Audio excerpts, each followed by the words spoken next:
আমরা দাকব থানা থেকে 3টা পরিবহন আমরা যাই আমাদের প্রোগ্রামের উদ্দেশ্যে রওনা করি। রওনা করার পরে ভাঙ্গা যে আপনার যে ওভারব্রিজটা আছে এক্সপ্রেস, ওইখানে আমাদের বিরতি দেয় 10 থেকে 15 মিনিট। আমাদের গাড়িগুলো ওইখানে সাইড করে বিরতি থাকে। ওর পাশে একটা দেখেন নিচে একটা রোড নেমে গেছে, চার দোকান আছে, আমরা ওইখানে চা খাইতেছিলাম। আর আমাদের এই যে স্যার চালনা মাধ্যমিক স্কুলের স্যার আর আমাদের আমির সাহেব এরা আছে, তা আমরা নিচে চা খাচ্ছি। এর ভিতরে আমাদের 10 থেকে 15 মিনিট সময় দিছে বিরতি। এর ভিতরে আমরা দেখলাম কি আমাদের চা হাতে, এর ভিতরে আমাদের স্যার হয়েছে গাড়ির ওই যে গাড়িগুলো আমাদের সাইড করে রাখা আছে, এখানে আমাদের অনেক, কারণ এর পাশাপাশিও অনেক পরিবহন আছে যারা বিরতিতে দাঁড়াচ্ছে যাচ্ছে।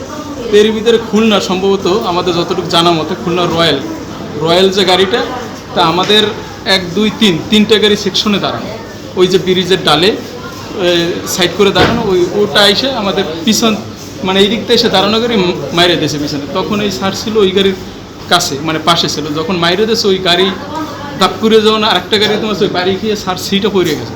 ওই গাড়ি যে সামনের গাড়িরে যে ধাক্কা মারছে, ওই গাড়ি যে পরের গাড়িরে মারছে। আর ওই যে সামনে যে আমাদের রান্নায় আমার ভালোবাসা Jamuna gas stove. Jamuna gas stove, আধুনিক, নিরাপদ ও দীর্ঘস্থায়ী। যে একদম সর্বপ্রথম 3টা গাড়ি, মেন গাড়ির সামনের পরে তো পুরো ফাঁকা ছিল, মানে আমাদের পরপর 3টে। এই পিছনেরটারে মারার পর ওইটা মাঝখানেরটারে মারছে, মাঝখানেরটা সামনেরটারে মারছে।